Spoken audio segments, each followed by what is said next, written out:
Make sure you share this video, invite your nanny friends, or anybody who wants to learn more about the nanny industry. Okay, Anne, you're from New Jersey. Hey, hey, hey. Hey, Saxon, Yuli. Oh gosh, we got some people popping on. Super excited. Hey, everybody. All right. Well, oh, it was warm and smoky. Yeah, yep. Kelly and I were just talking about the smoke up there. You guys be careful, please.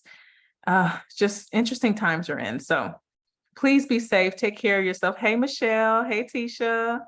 Hey, Chastity. Hey, Yuli. Yay. I'm so glad you all are on.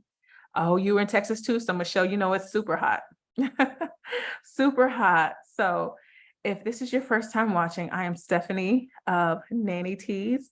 I started this amazing brand 8 years ago. Can't believe it's 8 years. I remember sitting on the steps at my nanny family's home, and it was actually that nanny family where I transitioned into a nanny slash household manager. So this is near and dear to my heart. I love serving families, and I love serving nannies and our community. We're so special, and I'm super excited to have this conversation tonight. And I'd like to introduce to you our beautiful special guests. We have Kellie Geres. I met Kellie years ago, and Kellie, I always tell this story. She was the one who encouraged me to make my Instagram public because she was like, people need to know who you are. And I'll never forget that. So Kellie, thank you for being amazing. But Kellie is a household manager, former nanny, and I'll let her tell her story in just a minute. And we also have Key Gains. Y'all, the power of social media is real. Like, I posted in a group about our nanny event, and Key commented, and we connected, and she spoke in my National Nanny Training Day, and just amazing. So I'm gonna let her introduce herself here in a second, but awesome. I'm super excited. Kellie, introduce yourself. Tell us a little bit about your history, and yeah. Uh-oh, you gotta unmute.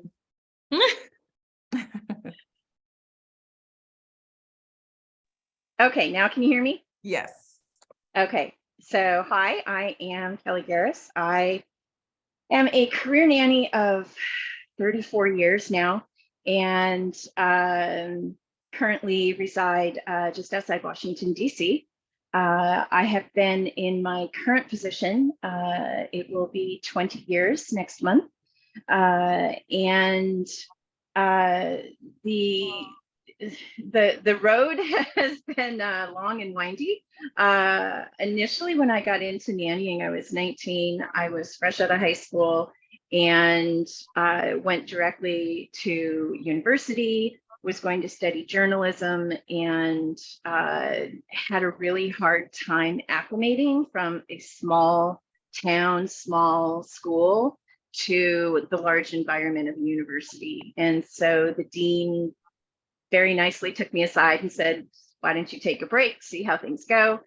At that point, I met up with a friend, and she introduced me to a recruiter. And 3 weeks later, I was on a plane from Minnesota to suburbs of New York City. And that's kind of where it started.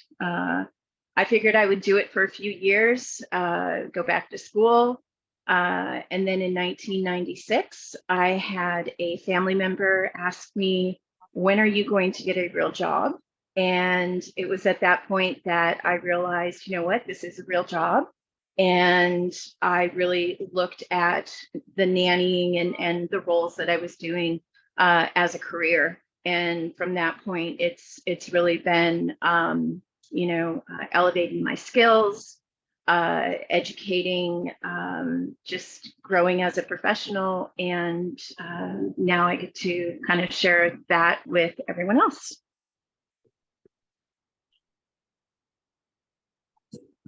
Story. Thank you for sharing. Key, tell us a little bit about your background and where you're from and how you got in the industry. Yes, so I'm from New Orleans, and I attended LSU, which is in Baton Rouge. I was a nanny in high school. I was a nanny in college. I was fortunate enough to have the connections at LSU. I had dated a football player, so being a nanny for the football coaches and wives was a no-brainer. I was like, you scratch my back, I scratch your back. So he was like, okay. He got me in there, and then my degree's in child and family studies, so I have a BS. And that really kind of set the tone. I mean, high school as a nanny babysitter set the tone, right? I already knew going to college, I wanted to pursue this degree. And then I just kind of started making connections. I have a lifestyle management agency, which is called Connect to Collab. So connections has always been something easy for me to do. I'm able to get along with many people from many backgrounds and many walks of life. So I've worked with families in every medium, right? I've worked with Jewish cultures. I've worked with Americans. I've worked with Italians. I've worked with African Americans. I've worked with whites. So I kind of got comfortable being thrown into these roles in the high profile world fairly easy, because it was like, oh, you have an assignment. You're going to go to Connecticut for a while with this type of family. I was like, okay, let's do it. I'm not scared. So I did a couple of live-in positions. I did this for about 10 years. I retired because of course the pandemic, but also I was tired. I was like, I'm tired of doing this. But my role did grow extensively. So I started managing properties, the teams on the properties, helping hire and vet and fire. And so a lot of my clients saw like, oh, wow, this girl, she's very educated, right? And so she knows how to really strategize and how to help us essentially live a better life. Right. And so that is really my title, Lifestyle Management Mogul, really comes from me having the expertise of helping people essentially live a better life than the average person. That might sound bad, but I know what it takes. I know what it looks like. I've worked in routine-oriented, high luxury lifestyles for 10 years, right? So I kind of know how they can essentially survive and also still look glamorous showing up doing it.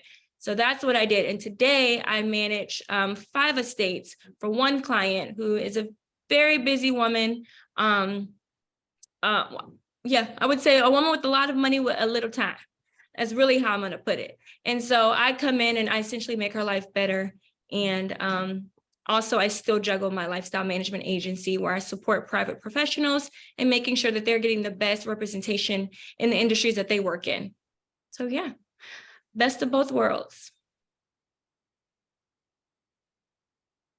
Realize you have other gifts, you know, while you're working as a nanny, and how they just kind of flourish and you just flow right into another position.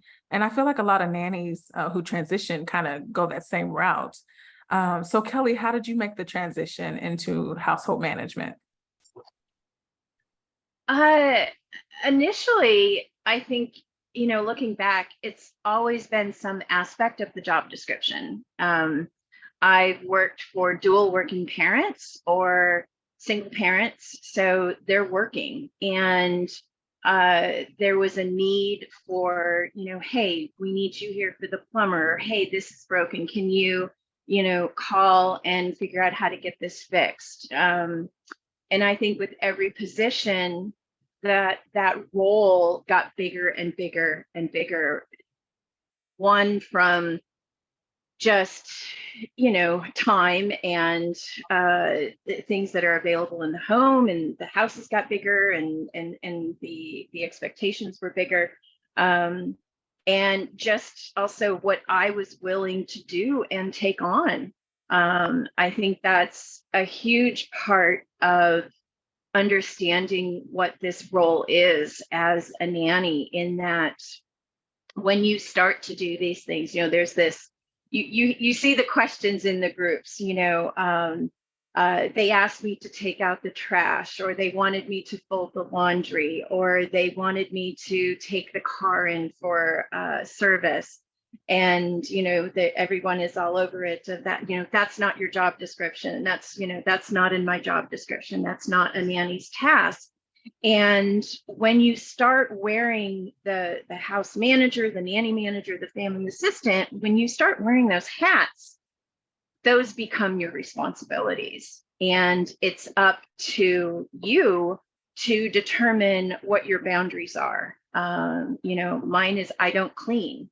And I will do meal prep, but I'm not a great cook, but I'm not opposed to meal prep. I will throw laundry in. I will walk the dog, but I don't go out in the yard and pick up all the dog poo. So, you know, so there are hard boundaries, and those are respected by my employers. But that's not to say that I'm not so rigid in, I know things happen, and to pitch in where needed and where I can. I think one of the hardest parts is always having to think ahead and in planning. And I'm very much about the details of things and the organization of things.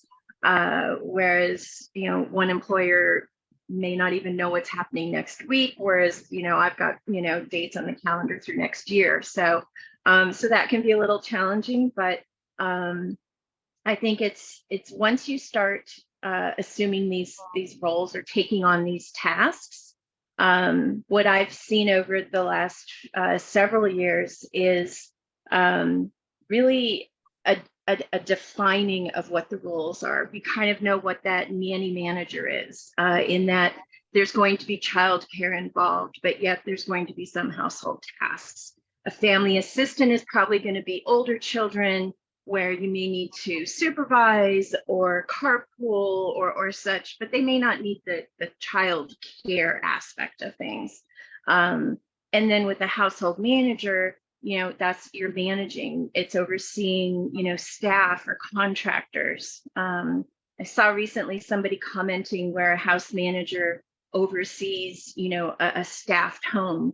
I'm the only staff in the home. I am a house manager, but we have contractors. We have our housekeeper, we have our dog walker, we have our pool people, and so yes, it's managing those. But I'm the only staff in the home, and I think there's a line too of, I will go and do things. I don't wait for them to tell me things. We need you to take the car in.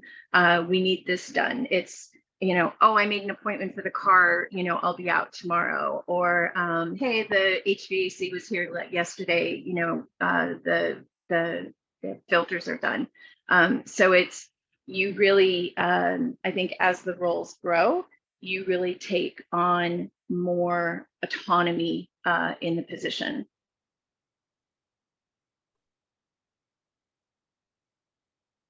Forward thinker, basically.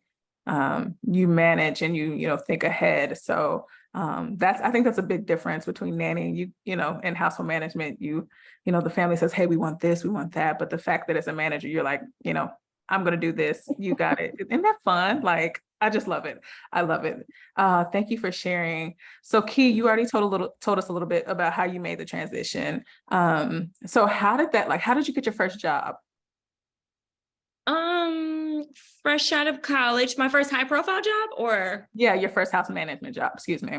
I can go way back, high school. My mom has 7 kids. And one day I was walking to the swimming pool with all my siblings, and a neighborhood family neighbor asked, like, oh, are you a babysitter? And I was just like, no, these are my siblings. This is we as a tribe, you know what I mean? And so from there, she was like, oh, because I thought you were a babysitter. I was going to say, take my kids to the pool too. And I was like, oh, okay. And it's so cool because I wasn't even thinking about money. I was just like, okay, they can come to the pool with us. And so when I did start babysitting the neighborhood, because I was a neighborhood babysitter, I knew straight out of high school, I was going to pursue being a high profile nanny, because I'm like, oh, wow, there's a need for this. And it can get bigger and better. And I had already been doing household tasks in high school, not even realizing, oh, there's a title for this. You know what I mean? So that is really cool what I'm learning along the way. So I will say, after college, I started applying for a whole bunch of jobs on Indeed, and I was typing in high profile, celebrity, all of those things. And then I got something here in Dallas. And so I actually I left my apartment, left the boyfriend I had. I was like, bye. And I went back to Dallas, and I was like, I got my first high profile job. They interviewed me via Zoom. And then they made sure I got back home to Dallas, where my family was. And the first week they were out of town, but their house manager was there. So I did a training, And I'm like, okay, this is really cool. She's an older woman. You can tell she's just ready to retire. And I'm looking at all of the pictures on the wall and I'm like, oh, this is who I'm working for. Okay. I actually did not know who I was working for. So me going into the home, seeing all the big pictures. He's a retired NFL player here in Dallas, very known. And so I was like asking my family about, this person. They're like, oh, that's such and such. Girl, this is a big deal. And so that's when my family really was kind of like, okay, you don't need a real job. I guess this is cool. You're about to be hanging out with this person and basically living this type of lifestyle. Of course, I attended all the events with the kids. And essentially I was a family assistant. I probably would never, of course, I applied for a high profile nanny job, right? Essentially, to be realistic and raw, I was a family assistant. I supported the kids from college. I was just fresh out of college. I'm like, oh, okay. We're the same age, right? So I'm supporting them. It was a blended family from the entertainment industry and sports industry. So imagine that. So a lot of, sibling oriented going on. Grandparents was living in the home. Hospice was in the home. A whole team, 3 housekeepers. We got the chef. And then I just kind of got thrown in it and started creating manuals to help structure what was going on because they just had everything flowing. Right. And so when I came in, they were like, okay, you just came from college. Here's a laptop. Here's an iPhone. Here's some keys to a car. Here's a big binder. We want you to implement this. And I was like, okay, y'all don't even know what y'all want. But I just kind of wore that hat. Right. And I really admired the house manager at the time. Her name is Marge. I'll never forget her. I was literally like, I want to be in her role. And it took me about 5-6 years to get there. Well, actually, I lied, maybe 10, to really own that title and say, okay, I'm no longer a nanny or family assistant. I'm this. It took me 10 years to really get there. But along the way, I was doing the things that, kind of put me outside of the box. So my resume looked really good to a lot of these high profile people.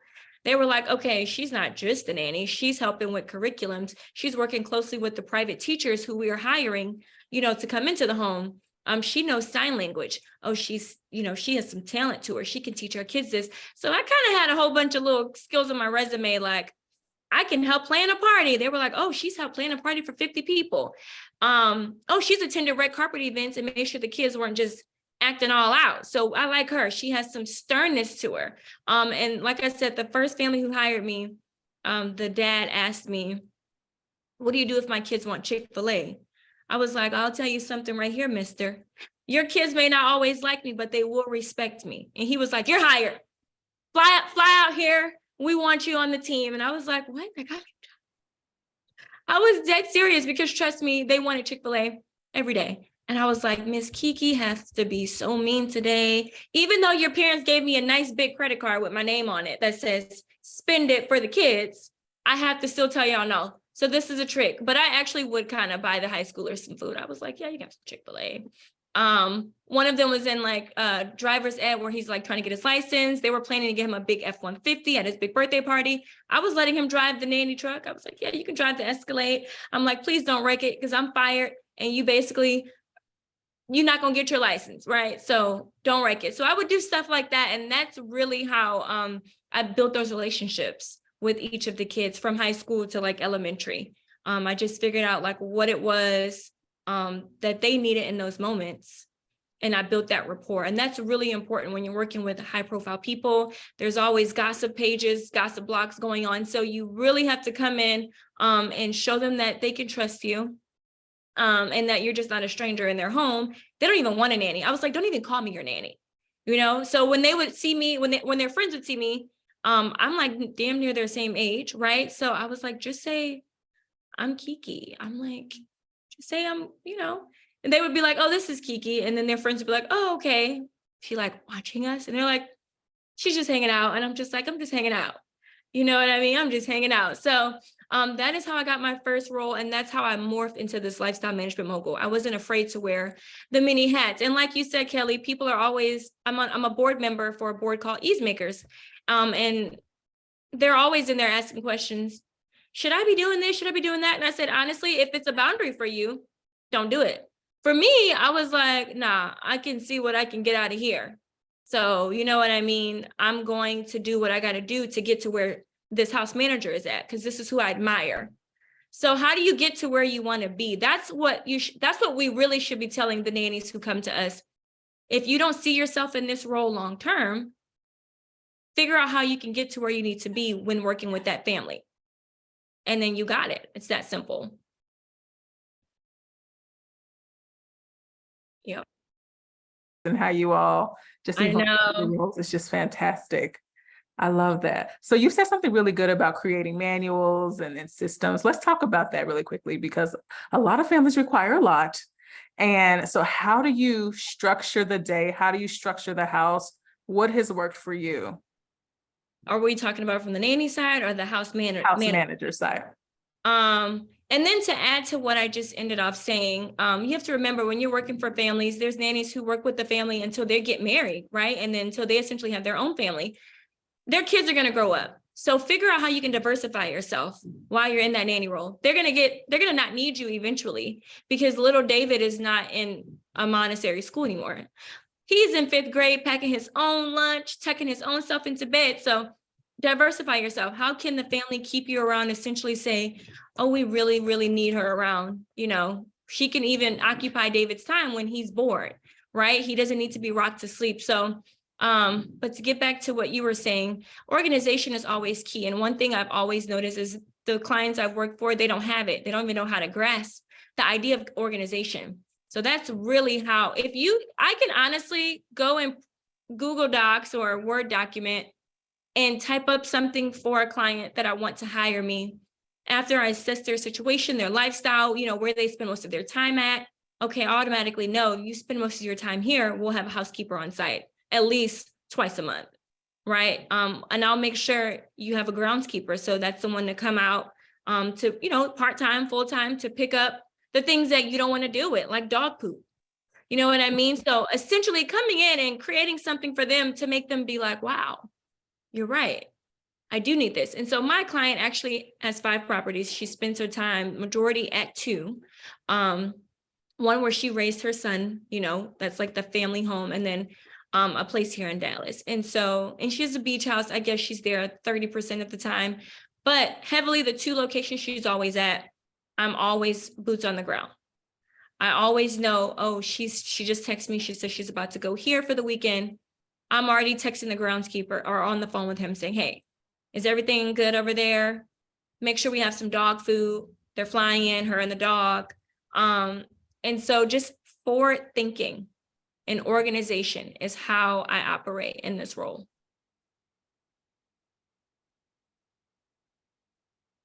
You also talk a little bit about our nanny diary too.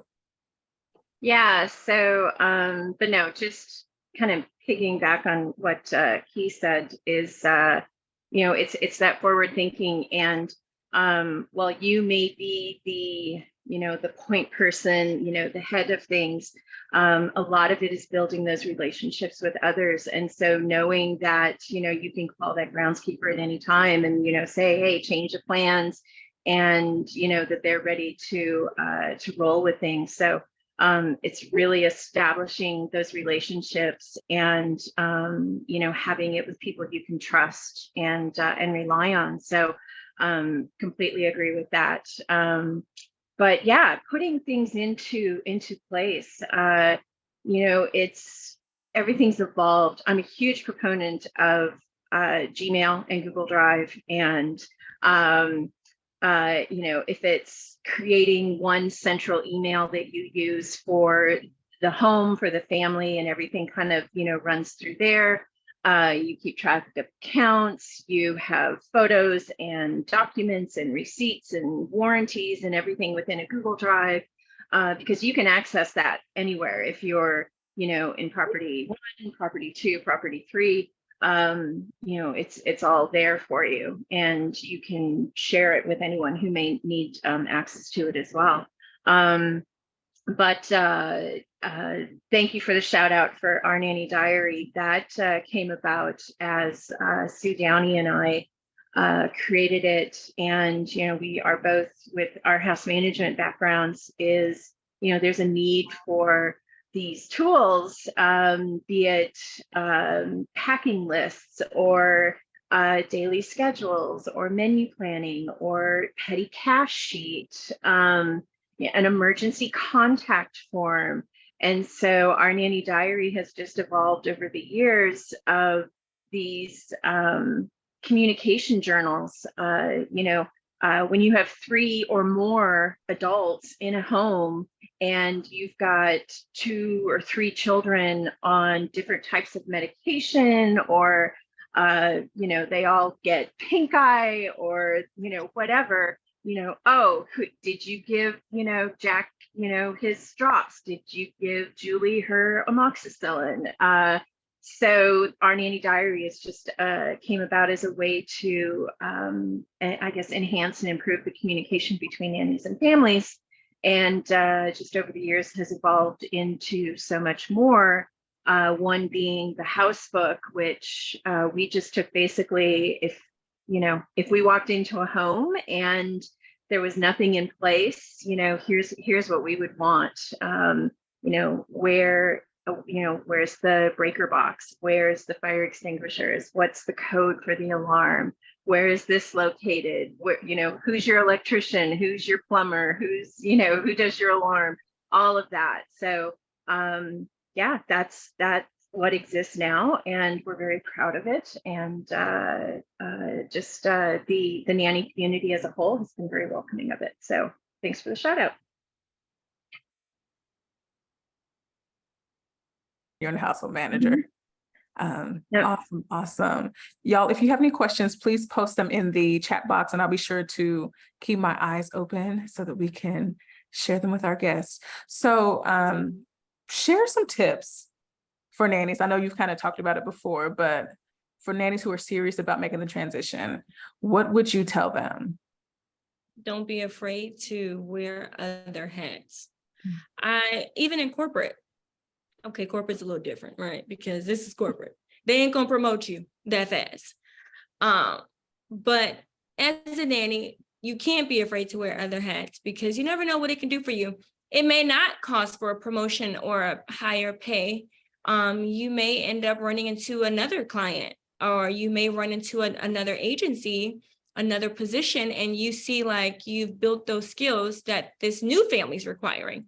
And at that point, you can say, oh, wow, they're paying me $10 more. I've actually done that before with this family. Just always remember, when you go to this new family with this better paying job, you're going to have higher responsibilities. You know what I mean? It comes with the territory. But in order to really just get out of that space of, I'm just a nanny here, literally diversify yourself. What are you good at? I knew sign language. And so when they saw, oh, wow, Kiki is hanging out with the teacher and helping the teacher, because the kid I was actually with at this time, he wouldn't like listen to the teacher. He didn't really want to sit there and do what she asked him to do. So I would sit in to make it easier for her. So every, Tuesday, Wednesday, she would come, I would always sit there. And if he kind of got off, task, I would put him back on task. And then I also kind of taught her how to get him to respond to her. I'm like, yeah, he's not going to respond to that. Right. And I do spend a whole bunch of time with him. So, I know. And then the parents kind of one day was actually walking in and just doing something in the house. And they saw me and they were like, oh, wow, that's not even her job description. At this time, she can go eat lunch, or at this time, she can be doing that. And that could be counting inventory. And I'm sure they probably weren't even worried about me not doing that task, because it was done every Friday. As long as it was done the day they want it done, I can veer off from my schedule and do what I needed to do. So I may have done inventory way in advance, so I can spend this extra time with your kid to make sure he's getting the full benefits of this tutor that you're paying for. Right. So that's how they saw me. And they were like, wow, she is really an angel. And then at that point, you got to remember, you're in people's personal lives. Nannies, we're going to pretend the dog ain't back there. You're working in these people's personal lives. So treat their home like an office.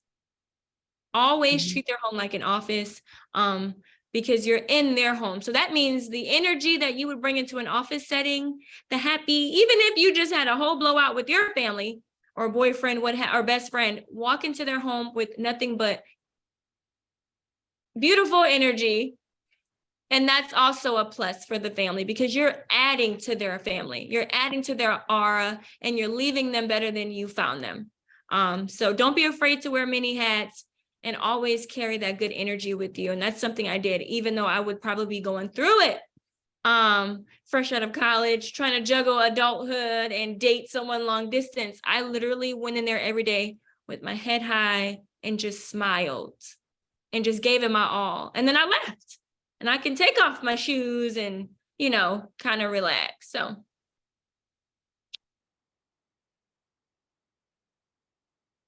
Do you have for nannies who want to make the transition? I think you have to recognize if this is the job that you want. For some, they just want childcare. They don't want to do anything else. And I would say I've always enjoyed kind of a healthy balance where I'm at in my life now. And, thinking next job, I probably will not go back to nannying in just that I'm older. I don't have the patience. I don't have the energy level of having to start now with, toddlers or school age. But I recognize that in myself. But I really enjoy the household management. But I think, a good way for nannies to start is to just take a really good look around at, what is getting done, what isn't getting done. Is that, Amazon returned from a week ago, still sitting in the same spot that, they keep telling themselves they're going to take care of it. And just, for yourself, just keep like a simple notebook of everything that you do and things that maybe you see could be done. I honestly went up to my employer at one point and said, I don't do enough. What do you need help with? And this is, older kids, school age, they were in school. And, I had the house stuff while they were in school. And then once they were done, it was all about the kids. But that time of the house responsibilities, it's like I have time, I can do more. And so it was recognizing, okay, how about this, or how about this task, and just recognizing in yourself, yes, I like doing those things, yes, I'm willing to take those on, or I want to learn how to take those on. But I also think a tip and probably a lesson is that once you really assume this role and you are the person in charge, the point person of things, is that you have to see it through from beginning to end. And what I mean by that is if you have a furniture delivery or a delivery of something, and your window is 2 to 5 p.m. and they call you at 4 o'clock and say, hey, we're broke down on 495 in DC. We're not going to get there until 7:30, 8 o'clock. I can't leave and tell my employers, oh, okay, they'll be here at 8 o'clock. You can deal with it. That's my responsibility as the house manager, to say, okay, I'll make adjustments and I'll be here for that. So it's recognizing that it's a lot of responsibility, and you have to want that and be open to taking that on. I agree. Questions in the comment box. I have a question.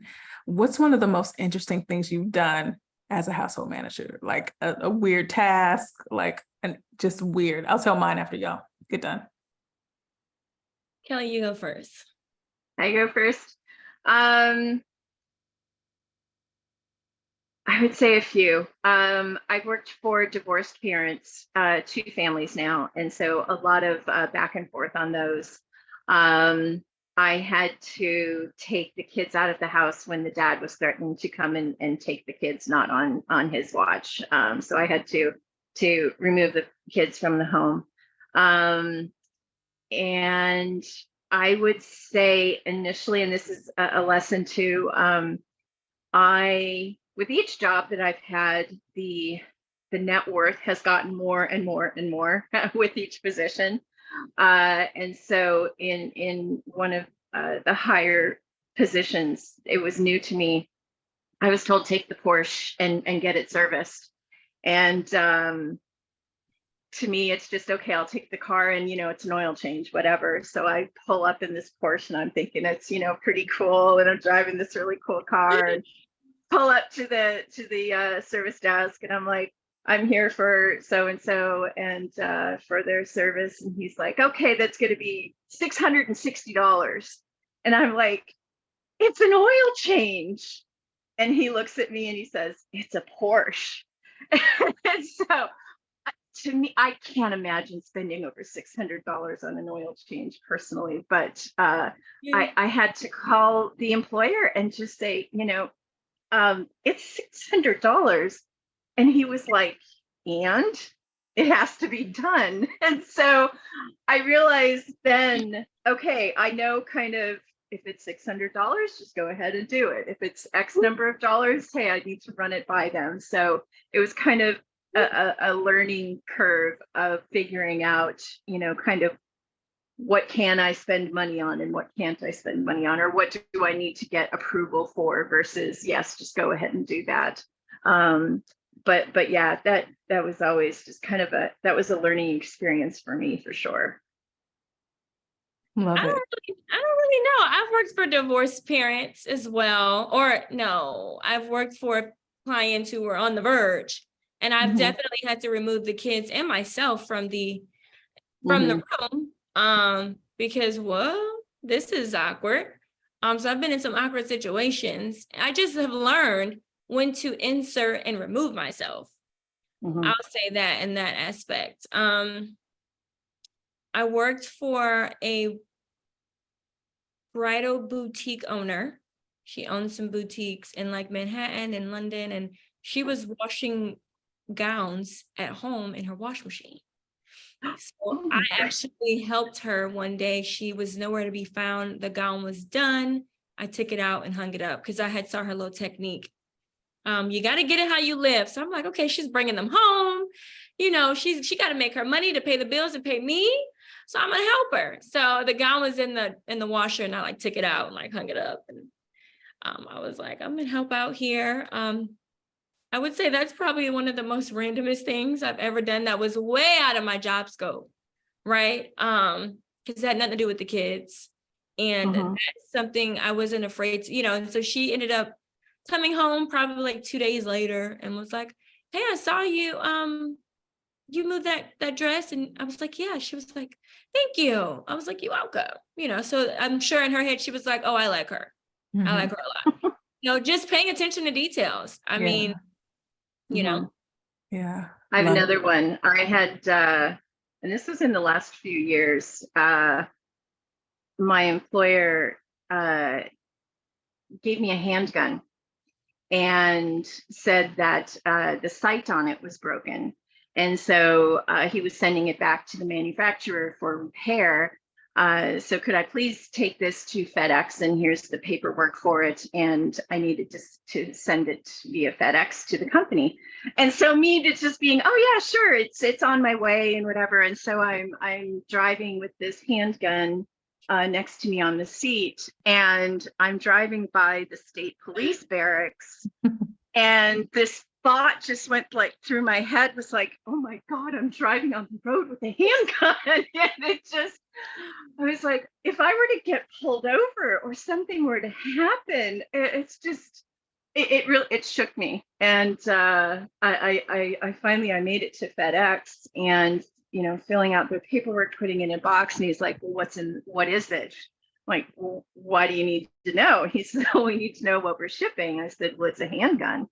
And then we had to proceed, and I had to call the company, and they had to say, yes, you are able to ship this, and yada, yada. But yeah, I think that was a little out of my comfort zone at the time of just realizing, hey, if something were to happen, I have this handgun next to me and I didn't know what to do. So yeah, it was very random. Awesome. Interesting. I would probably be nervous too. They have like 20 things going on in their head a day. Our clients, our principals.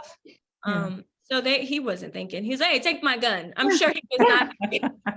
No, no. And I wasn't thinking either. It's just like, yeah, that's just, it's a task. Take something to FedEx to mail. So Mhm. yeah, no. I think my interesting thing is I was helping a family transition to San Diego. And so they had 4 cats. And she's like, do you have any friends that want to fly the cats out? Just pick a friend. I was like, okay. So my friend and I flew cats first class to San Diego. I would have been with you. I would have liked cats that day. Yes, yes. And so we spent time in San Diego, and probably that's why it's one of my favorite cities. But that was one thing. And then I was with divorcing parents, and I had to carry the court orders papers whenever I was with the kids because, there was like dad couldn't come within a certain distance. And so there's a lot of stuff that we have dealt with that, you have to be ready for. So It really has taught me a lot, I will say. When people are like, what are you learning from this? I'm like, life skills. I'm gonna be a married woman one day, and I now know to make sure my nanny or babysitter isn't in the room when I'm gonna yell at my husband. So can you excuse us for a moment, or take the kids to the park? And in my head, I'm like, I'm about to yell at him in a fight. I literally feel like I have set in on some random disputes where I'm just like, do y'all not see us sitting right here? I've never actually been told, can you excuse us for a moment? It's literally like you're embedded in, you're involved in, you're a part of this family. Mm-hmm. So you're going to get all of it, the ugly, the pretty, all of it. And so that's one thing I think I will take away. I did take away from being a high profile nanny. I will be very respectful and mindful of who's around, what, worker I have in my home. Because I will definitely carry this tradition on. I will hire help. I do not believe in struggling. But I'm going to make sure I'm respecting everyone, even if it's a grown adult, and they're just here helping out. I'm going to respect them because they probably don't get yelled at, so those are things I think about if I'm ever just upset. Yeah, love it, love it. Awesome. Well, we have a few questions. Babysitters of Boulder asked, I'd like to know about house manager pay ranges to advise clients who want to hire a home manager. I've seen anything from 28 to 40 an hour in Boulder, Colorado. Can a home manager be salaried?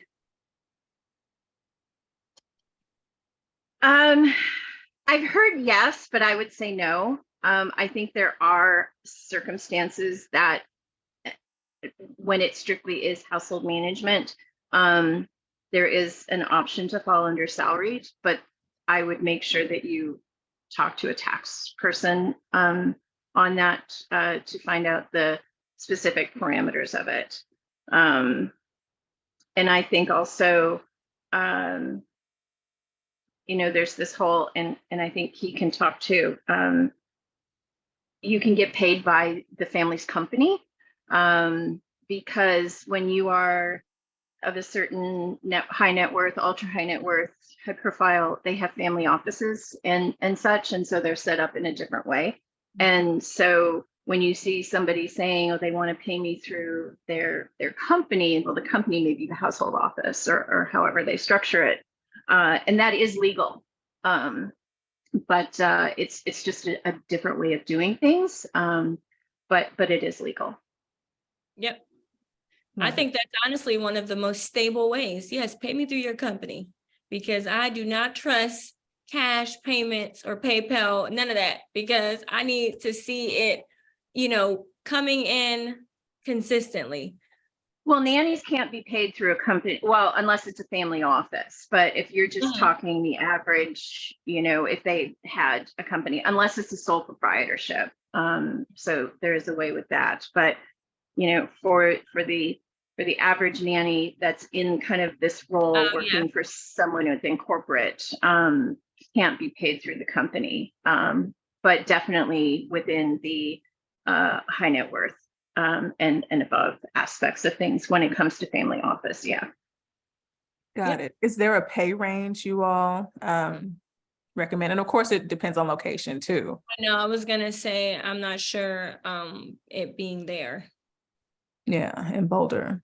It's case by case is what I would say. Yeah, I agree. And just as with nannies, it's a case by case. And so it's the experience, it's what they're bringing to the position, it's the location of the position. Is it one property? Is it 5 properties? Right. Is it somebody that's been doing it for 10 years, but also has, an administrative background? So there's so much that goes into it. I don't think you can put a number on it. And I mean, I don't think I would see anything under 75. Yeah, I was gonna say that too. Yeah. Yeah. I would say I would not have the role at anything under 75. And then just grow. And it's not unheard of, 150, 180 and above. So yeah. Yep. Agreed. Yuli asks also, what are the benefits a full-time house manager should have? Well, definitely you should have a credit card, right? Especially if you are a point of contact to talk to contractors who's coming out to check out the property, whether it's pest control, electricians, you need to be able to have immediate payment up front. You shouldn't have to pay out of pocket. I'm sorry, I'm not doing it. Sorry. Because they're so busy, I won't get my money back until next week, and I can't afford next week. Okay? I've been there. So I'd say that. I mean, as a nanny, of course, you're probably paying for the kids something random. That's totally different. When you're doing household tasks, the client should definitely have something for you, whether it's cash sitting there, hey, cash will be there, or you have a card. So that is a deal breaker for me. I can't pay out of pocket. And if I can just add on that, when it comes to, especially with the ultra high net worth and high net worth, and you're in these positions, it's not unheard of for the family to require a credit check. If you are going to be having control over money or any aspect, if you are paying bills, if you have an account, it's different from having a debit card, as a nanny and having that and such. But I would say it's not unheard of to have a true credit check requested when money comes into, when your role involves money within the position. Oh, most definitely. Yeah. I would say perks. So when you're doing anything for them, you get to eat you some food. So if I'm early morning going to meet the AT&T guy on site for whatever reason, or late at night watching the movers move, I'm getting me food, I'm getting me dinner, breakfast. I get Starbucks every morning. I'm going on site. Every morning I'm swiping that card because I need my Starbucks. I'm out the bed because of you, not because of me, it's you. And she does not mind it. My client does not care. She's like, when you're doing something for me, you take care of you.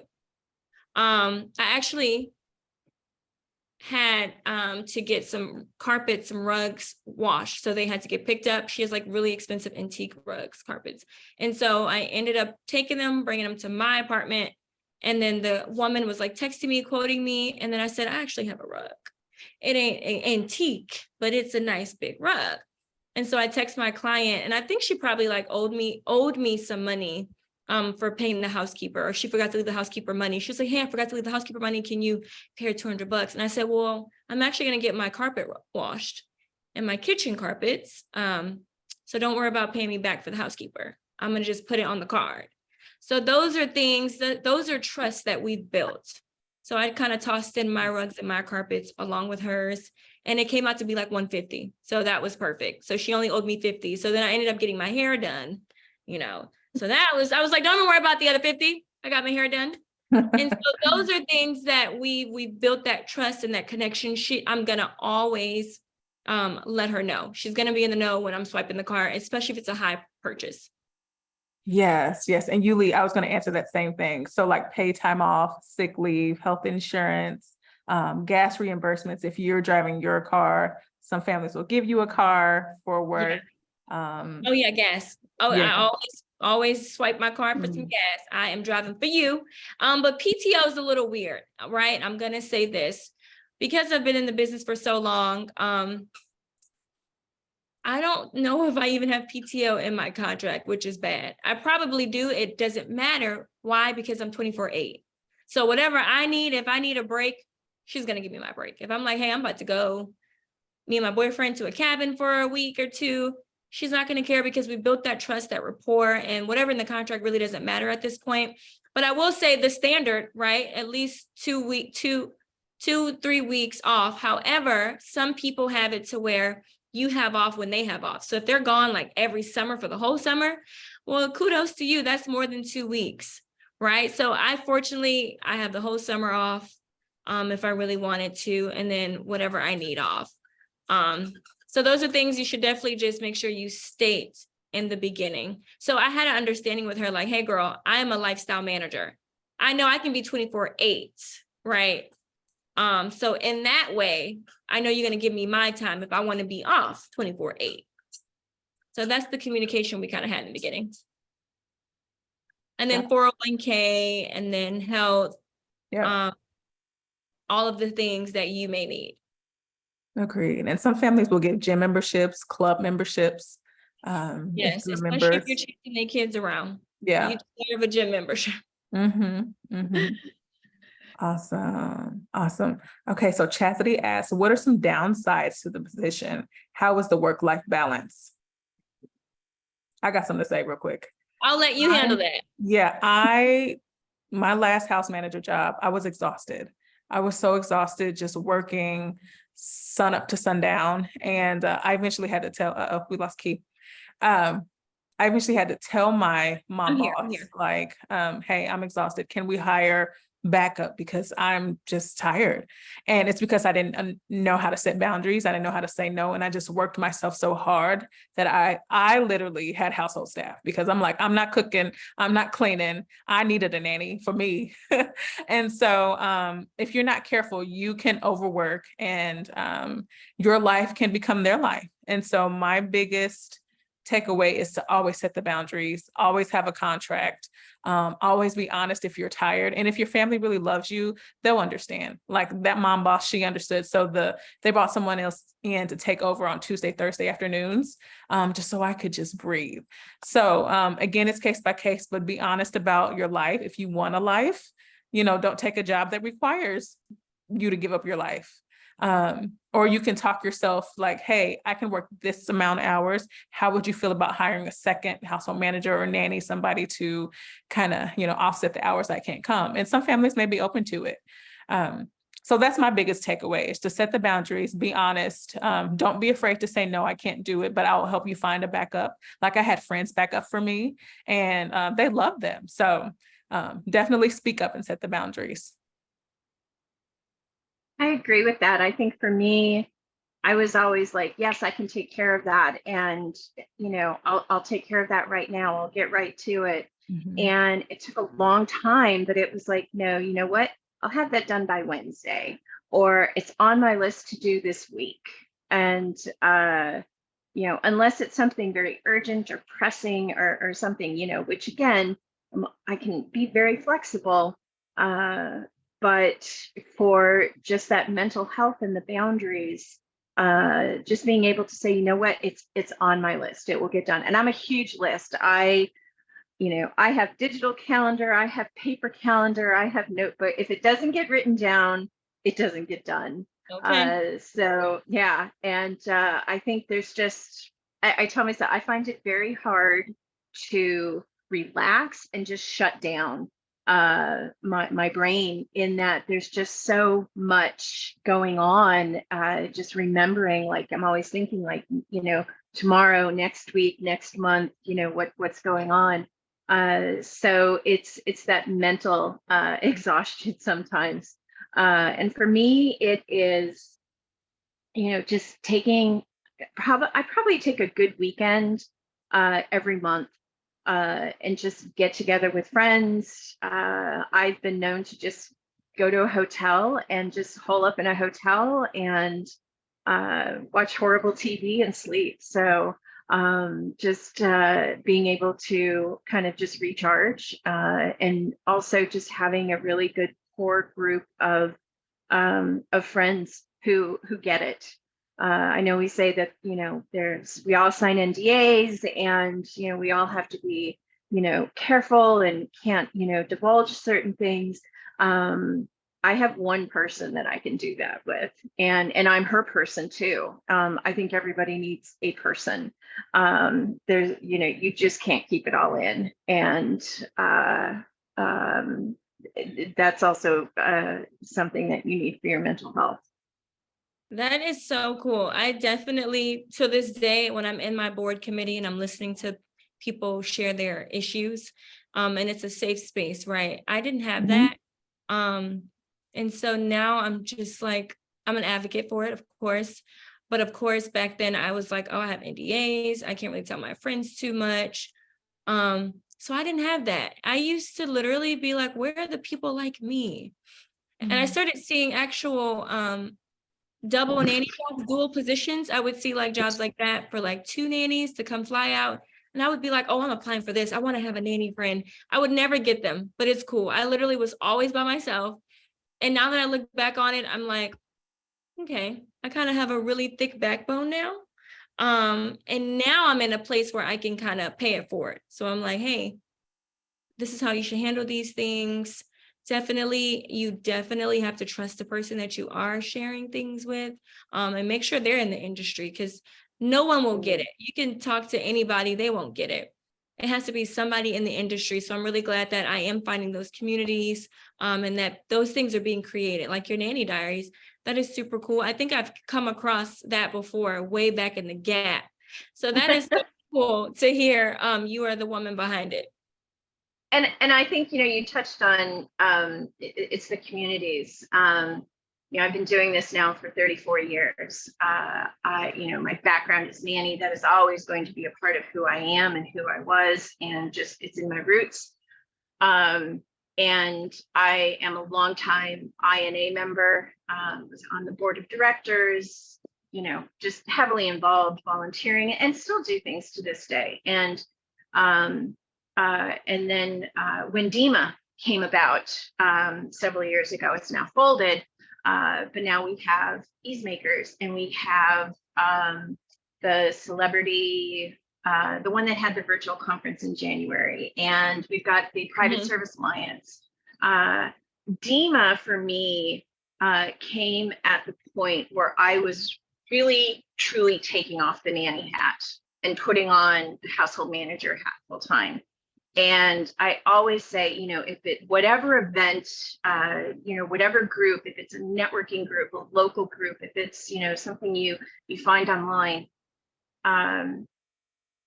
there's nothing like walking into a conference, a group of people, a boardroom, a networking event, and people just get it. You don't have to explain what you do. You don't have to explain why you can't say who you work for. You don't have to share, what X, Y, and Z. There is something about just having that group of people who honestly, truly get what you do. Yeah. And the support and the friendships essentially that come out of it as well. But it really, truly is a vital need in our industry to have those groups and those people out there that you can turn to and trust. Yeah, because if you're not careful, it can get really lonely. Really lonely. That was good, Kelly. That was really good. Awesome. Well, if there are no other questions, ladies, this has been fantastic. We may need a part 2. Yes. Dive deeper. You say that every time. I'm still waiting for the part 2 of the panel. I know, right? Oh my gosh, we have to do that panel. And Key, at the panel, remember Peter was talking about Kellie Geres. This is the Kellie.